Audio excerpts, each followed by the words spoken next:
When I'm walking down the street. I do want to say to Doni and many of you in this room that over a very long career in this city, all of you have helped me and my colleagues tell the truth and to try to tell. I may not look like you and you me, but Put my hat up. I'm from South Carolina, so I just... What does this event mean to you, Miss Peggy Morris? Oh, my heart, Happy 20th anniversary. my heart is about loving up on my sisters. Do you know what it feels like to have your sisters in the room? John. And dare to be different and unique. I'm gonna be the best me I can be by letting His glory shine through. I am beautiful, I am blessed, but not just what you see in the flesh. I'm free from people, free from myself. The doctor lived next door to the janitor, to the reverend, and the lawyer. We were together. Now we get so high and mighty that you create stress for your society because you don't like poor black folks either. That's a health problem. Get yourself together so I can stop being taking care of geriatric people and get back to pediatrics. I thank you, Doni, for all you've done. Let's keep doing it all and more. Letting His glory shine through. Dare to be you, dare to be me, dare to be different and unique. I'm gonna be the best me I can be by letting His glory shine through. And I dare you, I dare you, I dare you to be you. First name's Doni, last name's Glover. In it to win it for the long haul, baby. It's a beautiful day in the neighborhood. My goodness, Friday, another week in the bag. Friday, October the 20th. And let's get the party started. Okay, today we will be speaking with a young man who works in the institutions. And I don't mean the institutions per se of higher learning. I do mean the institutions of incarceration. Now, the beautiful thing about this gentleman is we're going to welcome him to the show. Mr. Booker, good morning. Good morning. How you doing? I'm sorry. I'm doing well. Good. We'd like to welcome you to the show. We're going to do the show via phone. We understand that there were some technical challenges. Tell us about yourself, Mark. Where do you come from? Well, Doni Glover, thank you so much for being here this morning, man. To God be the glory that we up one more day.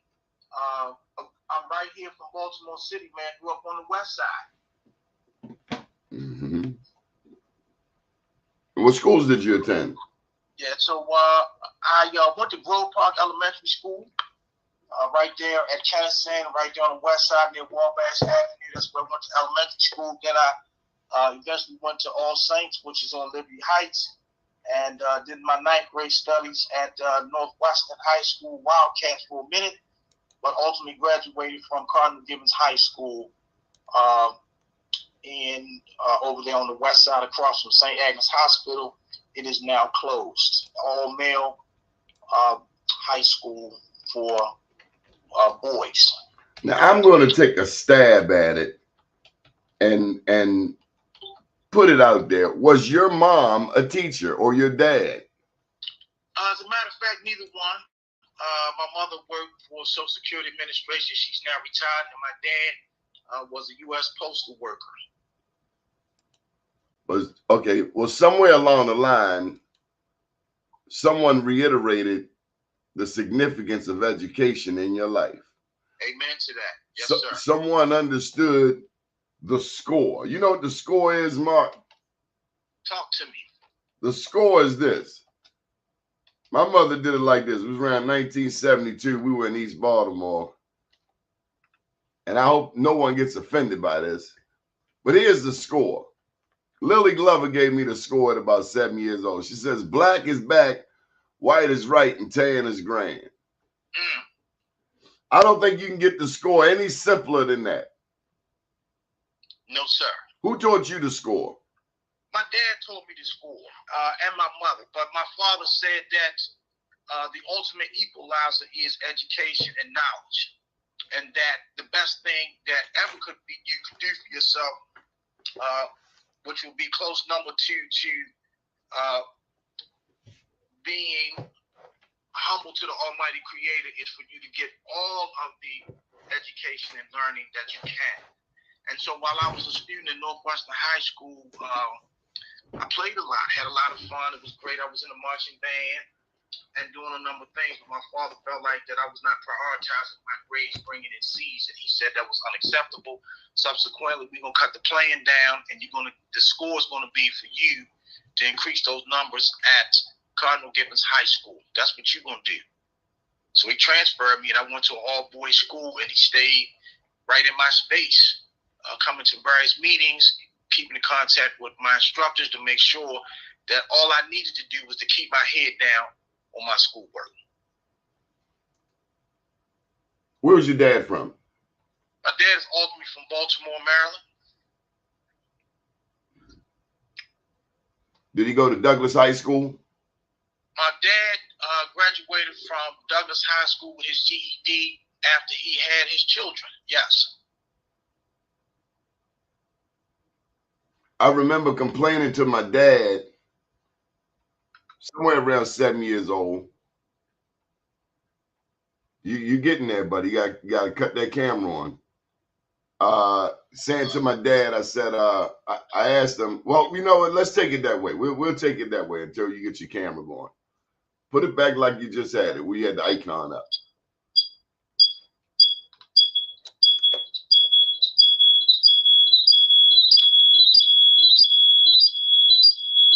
We're going to cut the phone off and let you try it that way. Okay. We're having some technical difficulties, having a bit of challenges, but we're going to work this out.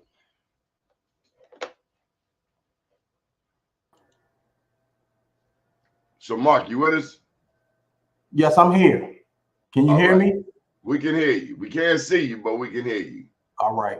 That at least leaves me a free hand to sip on my coffee a little more comfortably. Very well. You don't see the camera button though, huh? I do see the camera. It says, one says stop cam, and then I see on the left hand says you're in the show. Everyone can see and hear you, but I don't see where they can see me because I don't see it my own self. Okay, well we're gonna go with this. I'm not gonna sweat it. That's all right. I appreciate to be here. We're gonna keep it moving. Yes. So now you keep on finagling. You'll get a 911 call if you go off all the way. But I remember saying to my dad about around 7 years old, I said, "Daddy, do you hate white people?" Mm. I used to ask. I was very inquisitive as a kid. Okay. And he said, "I don't hate anybody." I'm 7 years old, East Baltimore. So Lord knows what I had seen at that point. I knew my daddy was a funeral director, but I had heard and seen enough. I mean, this was 72, so this is 4 years after the riots. I had seen enough. I'd seen something that caused my little 7-year-old self to ask him, did he hate white people? And he said, "I don't hate anybody." He said, "I hate what some people do, but I don't hate anybody." Mm. Mark Booker, do you understand the impact of those words on a 7-year-old? The word of hate. No, he could have said, "Yeah, I hate white people." I do. So, of course, words mean a whole lot and have impressions upon individuals who have youthful, adolescent minds and what it is that adults say to us. And I think the impact of my father, if I may, was that you are going to get your education. Now, I didn't necessarily know what that meant. And in my household, I didn't see degrees framed up and hanging around the house. I didn't go to any homecomings, predominantly white, or I didn't go to any HBCU homecomings. I didn't hear my father talk about class reunions. None of that. I didn't see any yearbooks laying around. But all I do remember is my father always had a newspaper and magazines and books around. Impact.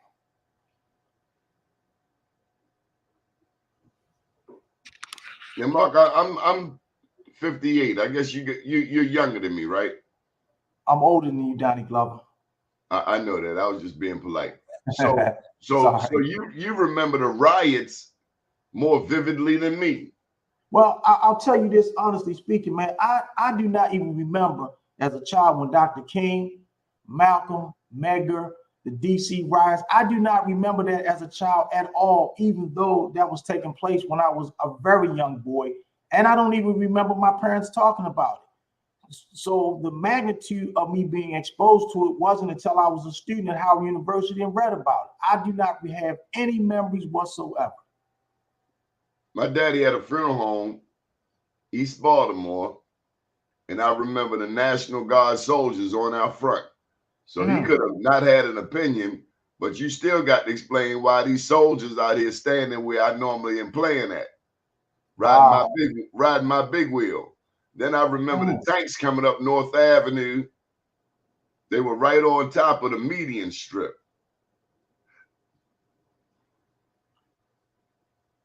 That's crazy. And I remember people taking coat hangers, affixing a ball of steel wool to the end of it, lighting it on fire, and then whirling them through the air.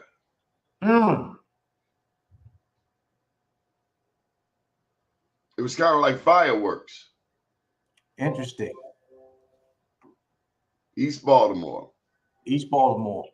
Well, you know, I'm a West Baltimore. Even though I love the East and the West Side, we would never have any types of beefs, if you will, for the sake of funniness. But yes, primarily much of my time was spent on the West Side. A true hustler been to both sides of town. A true hustler got roots, got connections, got friends, got a network all over Baltimore. Amen. And the only ones who really hold on to that stigma have just never caught the daggone bus across town. Oh no, I caught the bus across many times, man. My family, my uncles, in fact, taught me how to ride the MTA across town. I remember when bus fare was like 15 cents. Yeah, you remember the green card, the little green paper card they used to have? You flash that when you was catching the bus. That was the color of the bus ticket when you got ready to get on the bus from school. I had a green card when I was going to Northwestern High School. And we had bus tickets. Yeah, bus tickets too. Yes, bus tickets. Remember, you used to have a pack of the bus tickets. Yep, I remember the little transfer. Yes, sir. Paper transfer. Paper transfer. Yes, sir. And the Super Sunday, 50 cents. All day. I tell you what, let me ask you this. Yes, sir. So when was your first experience with racism? First experience with racism. Oh, yes. How could I ever forget? You dare not ask me that and put me on the spot. I'm a student at Cardinal Gibbons High School. And the basketball coach at the time, I'm on JV and varsity practices together. JV and varsity practice together. And I remember when I was in the 10th grade, the head basketball coach at Cardinal Gibbons High School told me, said, next year when you're a junior, don't come out for the team. So I'm thinking to myself, it must be something to do with the academics. I said, Coach, my grades are good. He said, no, you're not going to make the team next year. Don't have anything to do with your grades. Don't come out. So I'm thinking to myself, wait a minute. Could you play? Yeah, I could play. Listen, I made as a freshman. I made Northwestern's JV team as a freshman. Yearbook to prove it. Okay. Okay. So it wasn't your basketball skill. No, I had game. Now nobody said I was going to the league or D1 or D2, D3 school, but I had high school game as a young. Well, so when hold up. You played BNBL. No BNBL. Project Survival. Keep going. Where'd you get your experience? Howard Park, Grove Park. Okay. But you could beat the other people on it. You held your own. I mean, you make JV in the freshman year. That's impressive. Okay, so Yes. he's getting to the questions because Yeah, I yeah, can I'm see involved. you So thinking. I can see you thinking strategically, like you taking this off the table, that off the table, and then it dawns on you. What happened? yeah, so he gonna say don't come out for the team. So I'm thinking to myself, he not talking to me because if it has nothing to do with my academics, I need to have the platform to demonstrate my skills to play. So when he tell me not to come out and tell me not to come out, I come out anyway. I don't care nothing about that. I'm not scared of the peer pressure. And he said it publicly. He said, you know, son, you don't need to come out next year because you're not gonna make the team. Yeah, okay. I come out on the team and he cut me, but it was all right. It was all right because I had to let him know that you cannot discriminate to tell me that I can't come out and you haven't seen me play yet.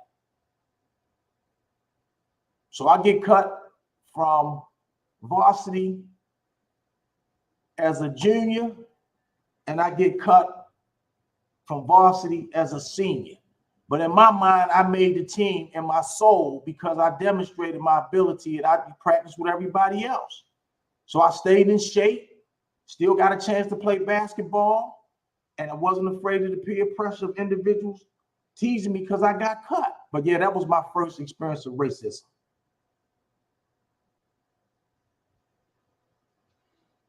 I don't know.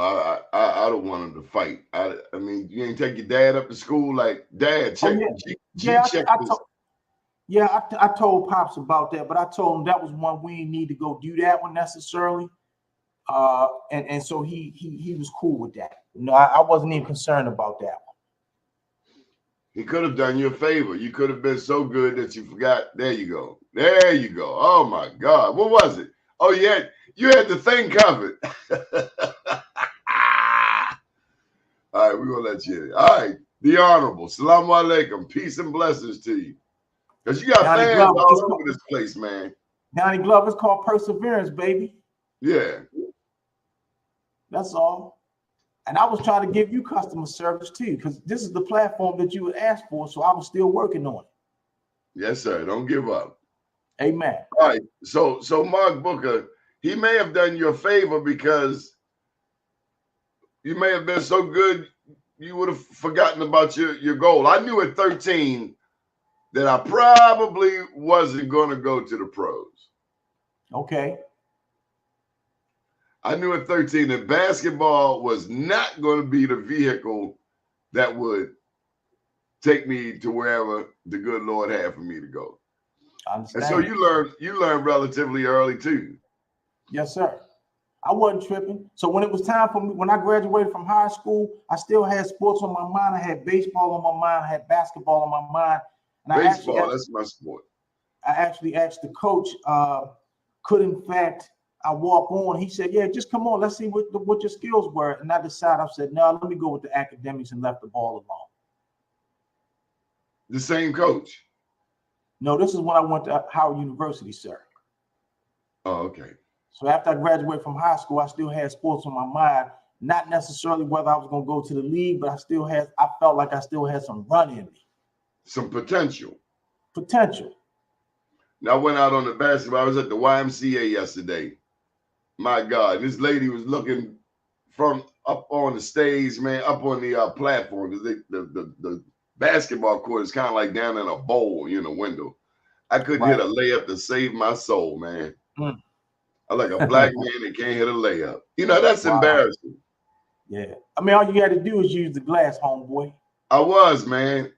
I wear glasses now. And it just reminded me of when I was a kid. Now, baseball, much more astute. Some people just got that natural, Yes. I tell you something else that I've paid attention to. At what age we give a child, a young black boy in particular, a basketball? Mm-hmm. At what point does the basketball become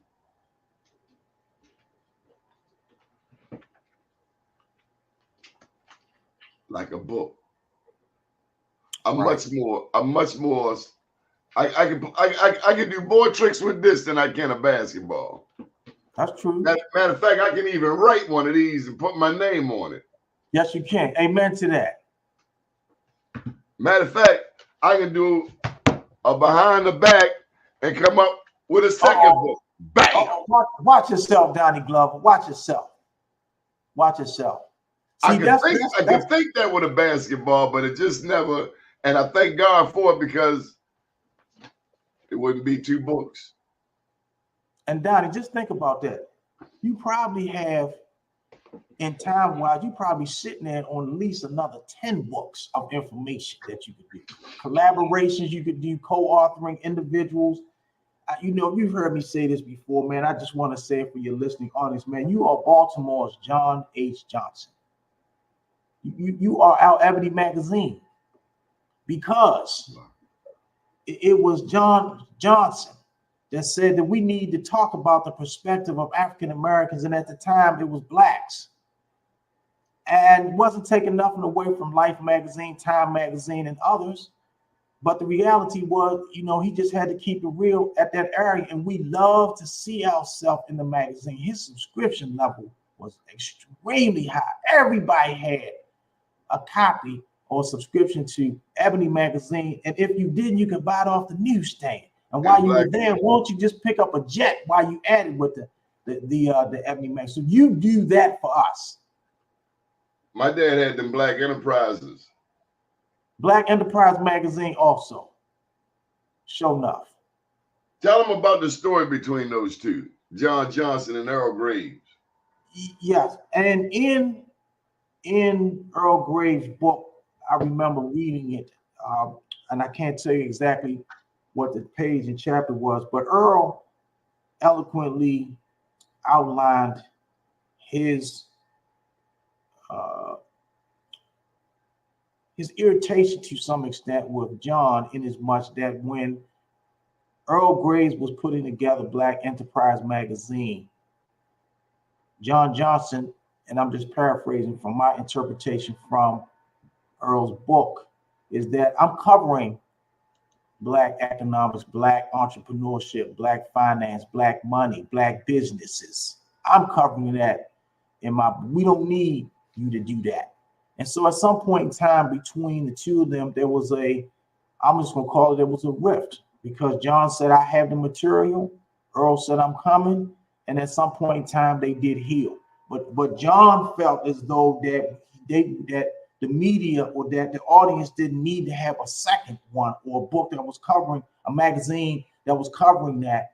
And why should How to Succeed in Business with Acting White, and Earl's book addresses the issue that he and John didn't get along in the early stages, but at some point in time they did heal.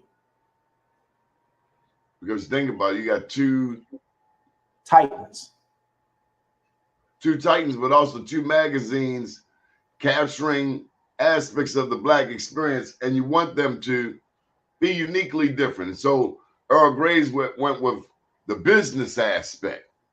Yes, very important. I mean, that was quite visionary. Well, you go ahead and do, you know, the because we all got Jet magazine for the what do you call it?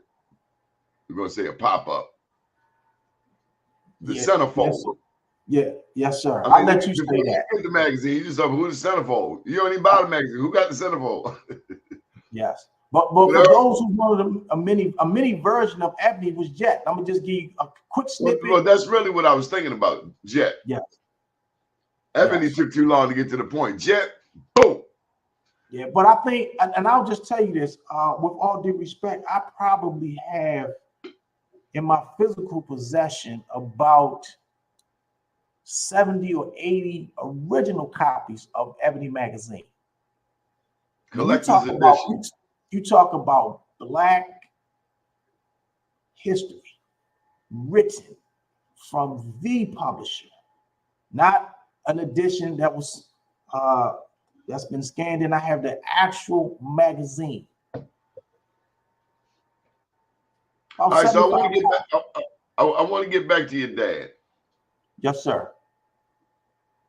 Who told you? At what point did you see? Or did your dad talk about? Did your dad talk about the penitentiary? Yes, at a very small level. He talked to me about it as a way of threatening me to, if you don't study, then that's where you're going to be. And that's all it was. If you don't study, and if you don't concentrate your energy and efforts on reading and writing and understanding your multiplication tables, and you're not reading profusely newspapers and books outside of class, I guarantee you that you will be, yes, in somebody's prison. I had an uncle. I had three uncles on my dad's side. This one worked down the Jessup House of Corrections. And I'm about 13, 14. It couldn't have been that old.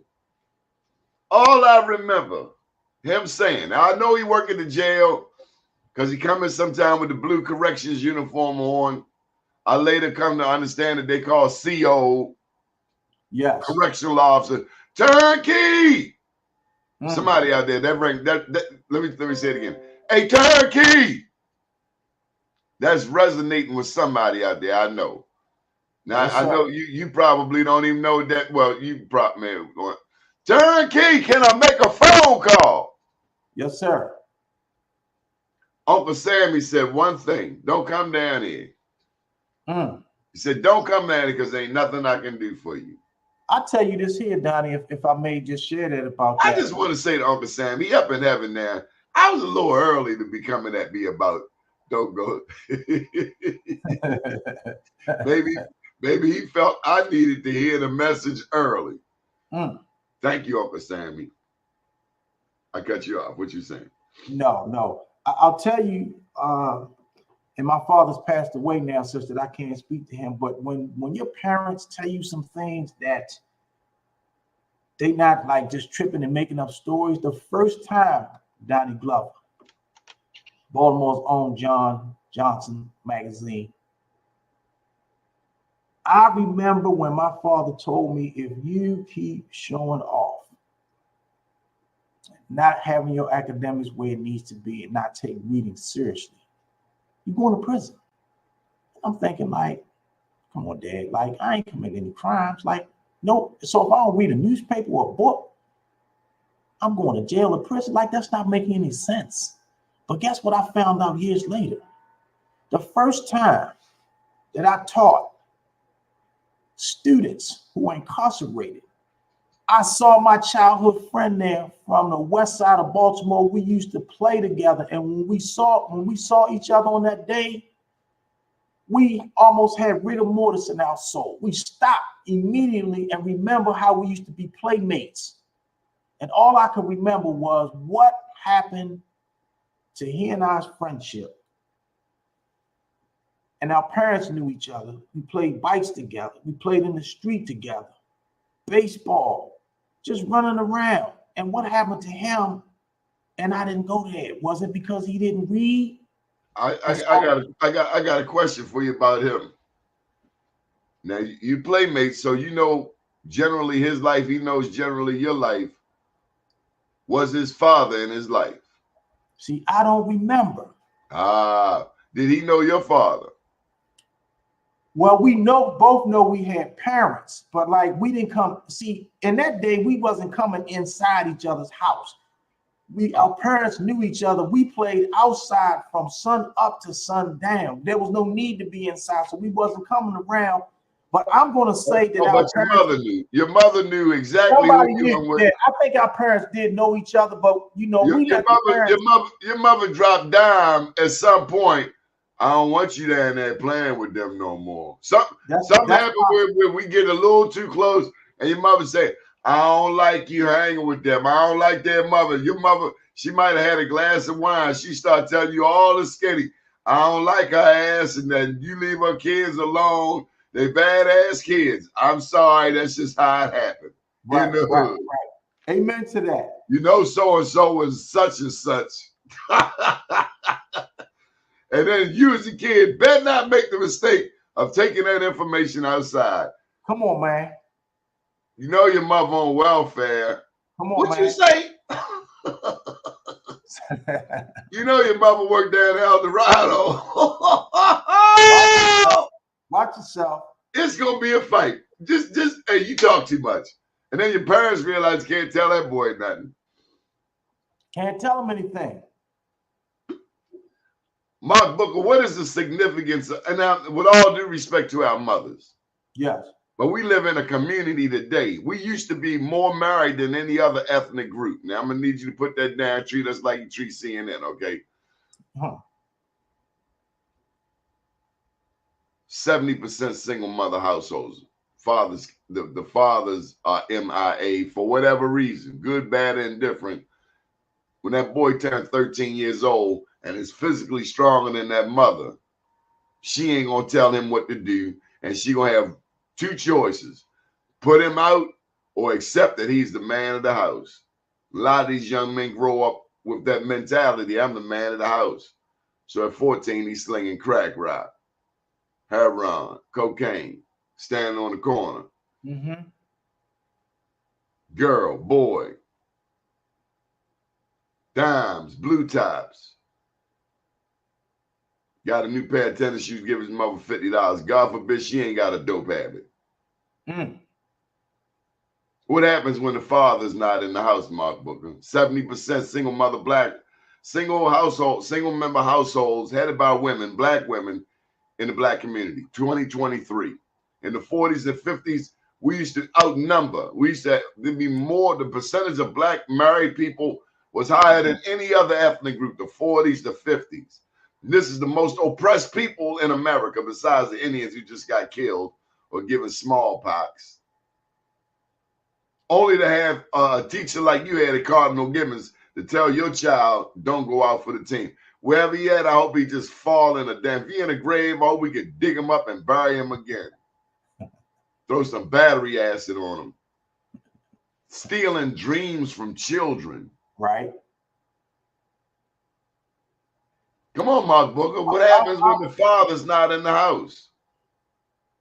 I'm struggling with what happens when the father is not home, because my daddy was home. And I'm the oldest of three boys, such that that's the case. Oh, you were the oldest and you were clowning. Yeah. Oh, you didn't want to take on your responsibility. Pops. So here's what I think on the absence of the father. That when, and I'm going to tell you that when I became 13, 14, and I remember a little hair start trying to come down on my chin, I could feel that my shoulders was trying to have a little boldness to it, and my body was changing. And sometimes my mother would say some things, and at this time I'm a little taller than her, at least close to her height. I'm feeling myself. But my father said, "No, sir, boy." And when he said no, sir, that means he got in my face. And my father said, I don't care about how many agencies out here that talk about child protective services, but if you disrespect your mother in here or talk to her or get in her face and think you somebody, and because you get a little older and your body changing a little bit, you get some height because you get a little hair in your face, it's going to be a problem. And that's not the word he used, because I'm not going to use profanity. But he said I will F you up. We're gonna whip that butt. And so I was fearful that he was the man and the father in that house, and that my mother would let him know. And there was times when I talked back to her, he got in my face. So first of all, like, I wasn't gonna cross. Anytime I thought like I was gonna do that, it's gonna be a problem.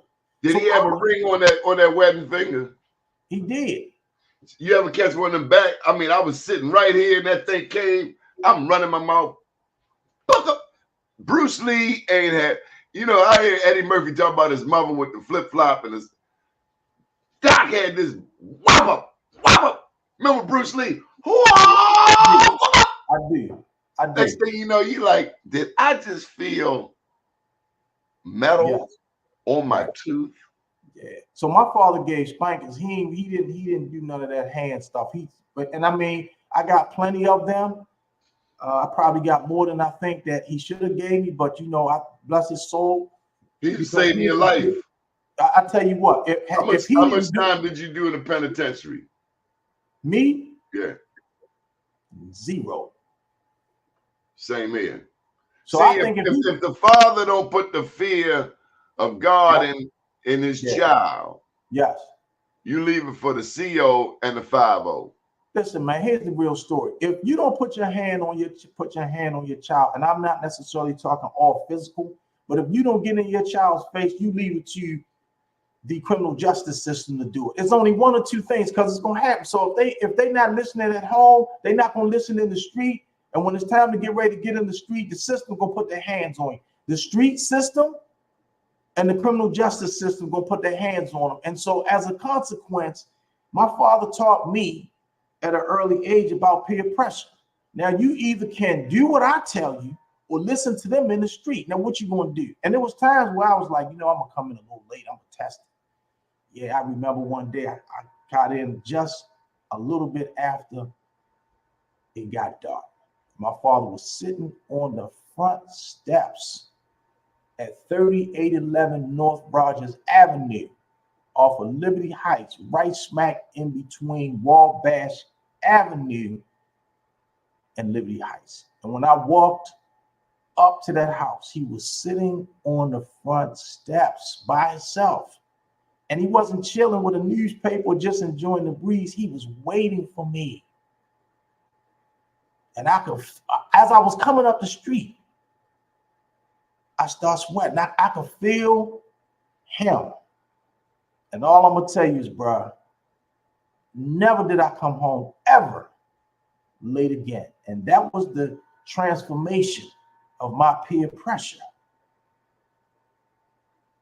Tell a fellas no or deal with dad. Now, so what happens after you become a grown man and dad not there? I was already trained like, okay, yeah, I'm gonna roll with the fellas, but not today. It didn't bother me as I got older to not to tell a fellas no. Didn't. Because something is still etched in me now. That when you gotta tell a fellas no, it's easy. But we have to have fathers that have presence to tell boys no. And I'm so glad, wishing the fact that my father was still living, but he served the time that God needed him to be here. I'm so thankful, Donnie, that he told me no. And times he had irritated me that I wanted to be with the fellas so bad. Oh my goodness. I wanted to hang on the streets. It was something about seeing the fellas on the corner at 9:30 at night or 10 o'clock at night, or just when it was dark. It seemed like there was a certain manhood. They was getting something going on, and I wanted to find out what was that. It was called Thunderbird and pineapple juice. Yeah, Thunderbird and pineapple juice. Yeah. So fathers have to be more present because we have to. Which would eventually be a problem because the people who sip that pineapple, that Thunderbird pineapple juice, they had a different trajectory. Yeah. They weren't going where your father wanted you to go. Somebody didn't have a vision for them that your parents, the same vision that your parents had for you. Yeah. It's a choice out here. It's life and it's death.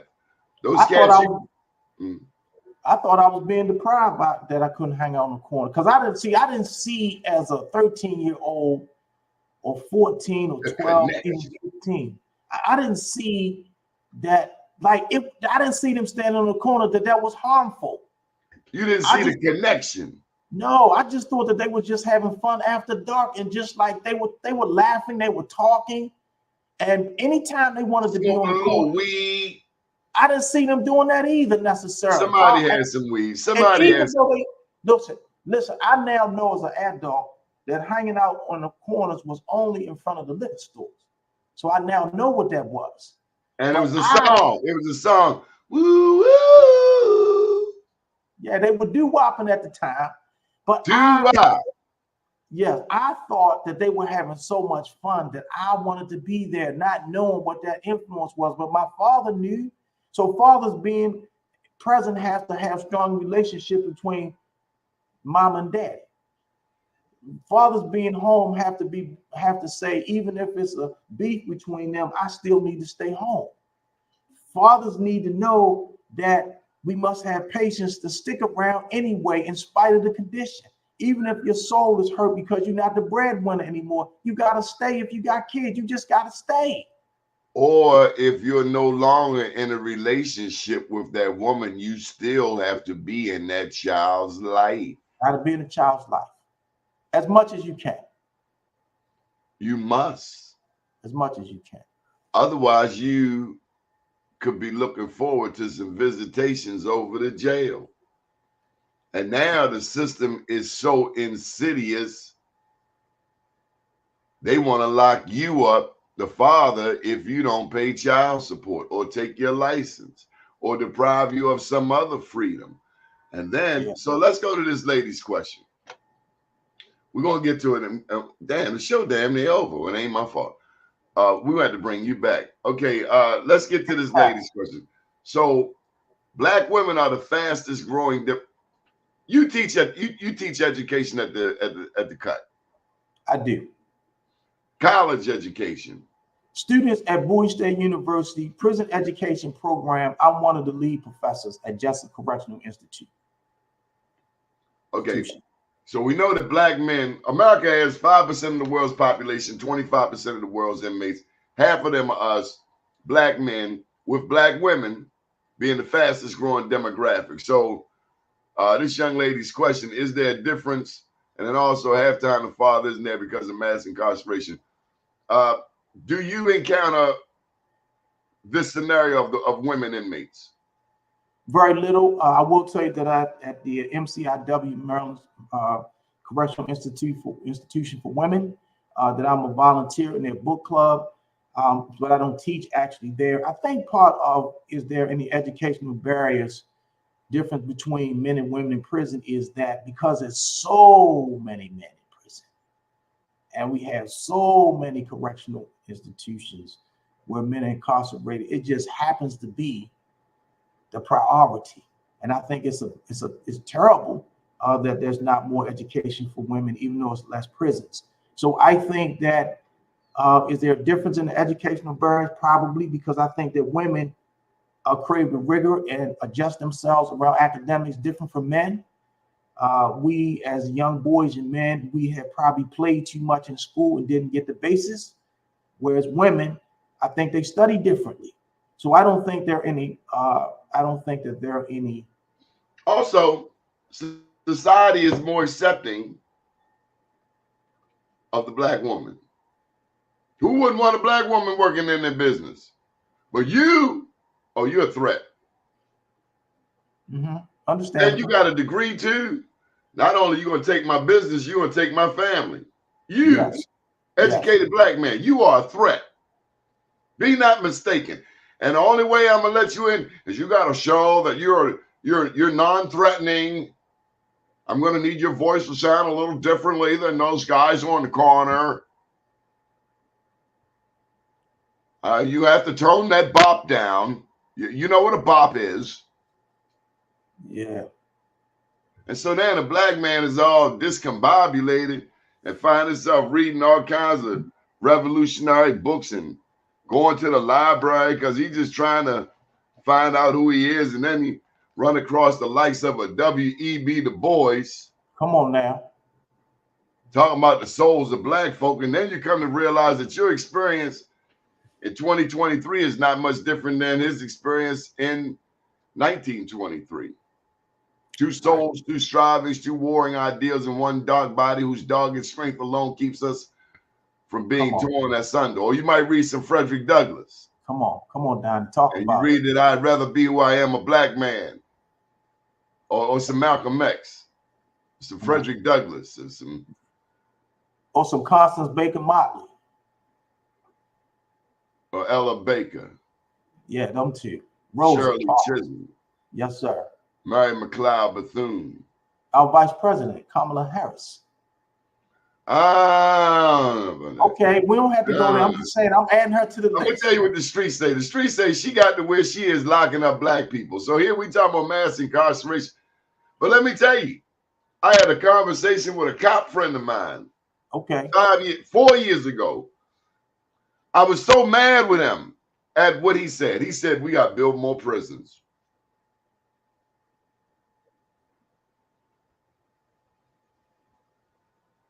Look at Baltimore today. Was he right? 4 years ago, he said you had to build more prisons.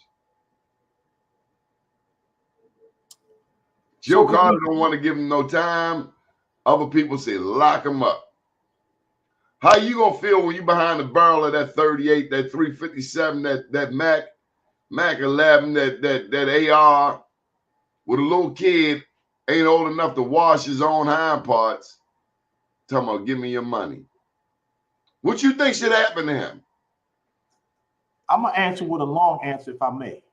All right, sure. I think, Donnie, honestly speaking, that we need to go back to John Johnson's magazine. I wish I had it in front of me right now. He wrote a full spread article on, guess what? Black on black crime.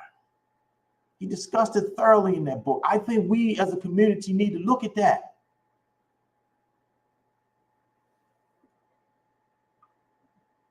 You still there? Yeah, I was just listening to you. Yeah. Yeah, I think we need to take a look at his material, and he did a full spread and a concentration on the front cover, black on black crime. Like, how is it that I keep putting my hands on you, Donnie? Why I keep doing that? What is the issue that we keep putting our hands on each other? It's called self-hate. It's called pedagogy of the oppressed, Paulo Freire. Okay. It's called Franz Fanon's Wretched of the Earth. Yes, the decolonialization mindset, where we think the white man's ice is colder. We think anything a black man got is inferior because that's what the society projects on us. And certainly when it comes to history, black people didn't create anything. Certainly black people didn't invent medicine and astronomy and science and algebra. Certainly that came from Greeks. Certainly when you go to college, young man, I'm not going to train you to be in an African fraternity. I'm going to teach you to deny your blackness so much you want to be calling yourself Greek. Point well taken. I don't look Greek, bro. And that's why I never pledged, with all due respect. I understand. I ain't putting no funny looking letters. It ain't my letters anyway. You stole them. That's understandable. The triangle, where the hell you think it come from? Then you put a new word on it. It's delta, and I ain't talking about the delta sorority. I'm just talking about that's change. That's what that triangle is. Change. Point well taken. And took our symbols and renamed them, and that's that pedagogy of the oppressed. So it's why do you not expect this 13-year-old to steal your Kia? No, but I'm not going to fully blame it on systemic self-fulfilling prophecy. I'm not going to blame it on total systemic self-fulfilling prophecy. I'm going to talk about it from a local perspective, that if I should see you today at Lexington Market, and you make a mistake and step on my shoes, you step on my foot, and you don't say excuse me. What kind of shoes you got on though? Anything, you step on my foot, forget about the type of shoe. Timberlands if you want to, Jordans, I don't know, whatever's the latest. New Balance. What? You step on my foot. That's some damn rubber Gators, like 400, 500, 600, 700, 800. Okay, I don't wear those, but I feel you. But if you step on my foot and you don't say excuse me, and we both eye each other, acknowledging the fact that you stepped on my foot and didn't say excuse me, and you walked away, and the public saw me receive you in such a way, wasn't my heart embarrassed so bad that I had to put my hands on you and knock you out in Lexington Market? Where is the self-fulfilling prophecy of the mindset of the oppressed in that behavior, that I had to do that to you? I'm disagreeing with that from some perspective. No, I should know better than to have to do that. But my soul said I'm embarrassed in front of everybody. So now I got to take you down. I'm saying to you that that's levels of self-accountability that has nothing to do with systemic oppression. Nothing, in my mind. Because all we're gonna say is That that cat he knew he stepped was on it. wrong when he stepped on your foot. He knew there was going to be a consequences, and he was rolling the dice. He was betting that you wasn't going to swing on him. And I'm sorry, from North Avenue, he'd have had to catch some hands. Try Jesus, So but now, don't try Donnie, and that, me. You ever hear that song? so, yeah. So, but in that, Try but in Jesus. that, Don't. It's survival, man. Because if you let one in, you will let another in. but Donnie, at the consequence of going to prison. I didn't Because if say I put that. my, I didn't say that. A battle gets you justice, a gunner gets you time. That's what they taught me growing up. I'm just saying, But my daddy was an undertaker, so we already know once you up on that slab, that's permanent. It ain't no getting off that slab. It ain't no I'm sorry. You're dead. That person is dead. You took and you went to Sunday school. You ain't stay long, but you at least read, "Thou shalt not kill." You read it. Somebody told you. You knew you was wrong when you put that clip in that gun and practicing like you was on TV, turn the gun sideways and all that stuff. You going to jail, son, and you gonna be there until you pay for that crime. I know a cat that was locked up 42 years. Wasn't no subway when he went away. mm-hmm.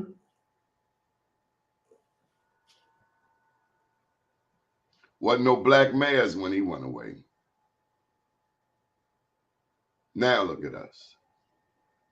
What do we do, Mark? How do we reverse this cycle? And I know we only got a couple of minutes, but we can stay as long as you like. How do we reverse this mass incarceration? America has 5% of the world's inmates, 25%, 5% of the world's population, but 25% of the world's inmates. We got as many inmates as China. China's 5-6 times bigger than America. Yeah, How do we got as many inmates as them?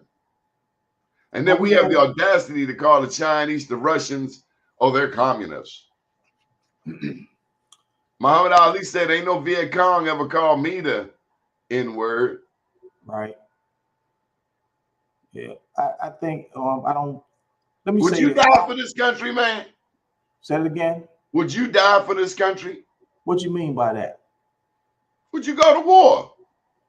I'm already in war. Every day I get up and put my clothes on and think about how I can be the change that I want to see. I'm at war. I don't need to put on a military uniform to do that.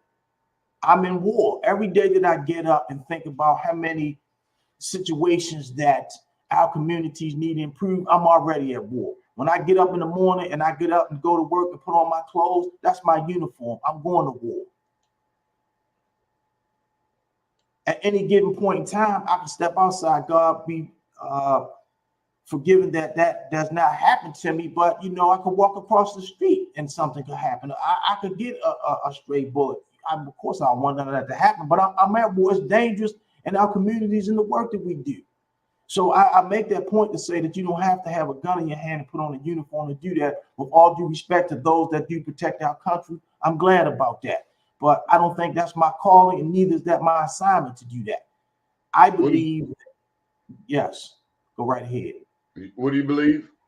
So I don't think my assignment is to do that. I think that my assignment is to do what my parents taught me to do, which was to read and write and pass that on to others. And that I do think that education, in my opinion, is a panacea. Your knowledge, your information, how it is that you control your thinking, to do as much as you can to be influencing others in the thinking, which is I'm glad that I have the opportunity to have taught individuals who are incarcerated. When you think about the school to prison pipeline, well, what happens after they get in the pipeline and they land in prison? Do they deserve to have academics and education? Does higher education play a role in individuals' transformational behavior when they leave? Does higher education in prison play a transformative role while they're in prison that deals with the culture of prison behavior? So I see myself, if you will, Donnie, and I'm not really in the labels, as a prison educationist. How is it that we use education to transform the minds of individuals who are incarcerated? And so I think that, to answer your question, is that higher education is the right thing W-R-I-T-E is the right thing to transform a different kind of sentence. You know why you say W-R? Oh, the right thing. W-R-I-T-E, right Yeah, thing. the right thing. Give them the opportunity to read, write, and compute. What's your favorite book, Mark? Ah, boy. Right now, my favorite book is Groundwork. Groundwork is the biography of Charles Hamilton Houston. And in that book, Now, every Baltimorean should know who Charles Hamilton Houston is, right? Charles Hamilton Houston is the former dean of Howard University, who was the mentor of Thurgood Marshall. He was a student. Thurgood Marshall was Charles Hamilton Houston's student at Howard University, and Charles Hamilton Houston was the mentor that didn't ask Thurgood what you think. He told him what to do. That groundwork is the blueprint of what's necessary to tell us to go to the next level. This was Brown versus Board of Education. May 17th, 1954. Yes, Why sir. when I look at you, I think of the movie Glory, man? I don't know. I see you know movies. I don't know. But it was him. It was Thurgood Marshall, man. So the groundwork it's not the Thurgood Marshall always story. It was what Charles Hamilton Houston told Thurgood Marshall to do, and he did that. He went before the U.S. Supreme Court. The U.S. Supreme Court was all white males at the time, and he had his briefcase with his suit, and he went into court with the rest of George E.C. Hayes and Spotswood Robinson and all the work that others had put in, James Nabrett. And when they came out that day on May 17, 1954, because they had used science, transformative, that education, panacea. Donnie Glover, I love you, man. The fact that you allowed me just to come out here and hang out with you a little bit. Keep bringing the media, man. We need you.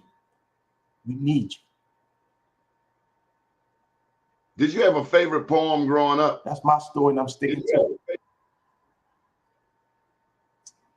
I did not, but most recently, my favorite poem, and I don't even know it all the words, but it's Bridge Building.